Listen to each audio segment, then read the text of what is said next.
గర్వించదగ్గ నేత తెలుగుదేశం పార్టీ అధినేత ఈ రాష్ట్ర ముఖ్యమంత్రి నారా చంద్రబాబు నాయుడు గారు రేపు అంటే ఏప్రిల్ 20వ తేదీన 75వ వసంతంలోకి అడుగుతా ఉన్నారు.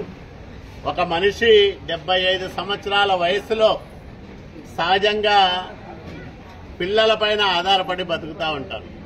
కానీ ఈ రాష్ట్రానికి తానే ఆధారమై అనునిత్యం పనిచేస్తున్న ముఖ్యమంత్రి నారా చంద్రబాబు నాయుడు గారు ఈ వయసులో కూడా 25 సంవత్సరాల యువకులు చేయలేనంత కష్టాన్ని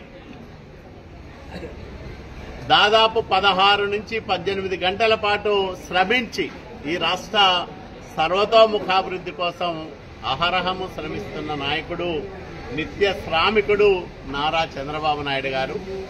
ఆయన నిండు నూరేళ్లు హాయిగా ఆనందంగా గడపాలని, అట్లాగే తన మేధో సంపత్తితో తన పాలనా అనుభవంతో ఆంధ్రప్రదేశ్ రాష్ట్రాన్ని 2047 నాటికి భారతదేశంలోనే అగ్రగామిగా తీర్చిదిద్దడానికి ఇప్పటికి నుంచినే బలమైన పునాదులు నిర్మించాలని, మరో 15 సంవత్సరాలు నారా చంద్రబాబు నాయుడు గారు ఆంధ్రప్రదేశ్ రాష్ట్రానికి ముఖ్యమంత్రిగా ఉండాలని, ఈ రాష్ట్ర ప్రజల బాగోగులు చూడాలని ప్రగాఢంగా కోరుకుంటా ఉన్నాం.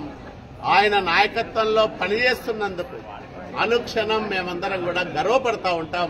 మా నాయకుడు చంద్రబాబు నాయుడు గారని ఎవరికి రాని అవకాశం దాదాపు 25 సంవత్సరాల పైబడి చంద్రబాబు నాయుడు గారికి అత్యంత సన్నిహితంగా పనిచేసే మహద్భాగ్యం నాకు కలిగినందుకు నేను ఎంతగానో ఆనందపడతా ఉన్నా. మరి రేపు పుట్టినరోజు 75వ పుట్టినరోజు జరుపుకోబోతున్న మా నాయకుడు నారా చంద్రబాబు నాయుడు గారికి జన్మదిన శుభాకాంక్షలు తెలియజేస్తా ఉన్నాం.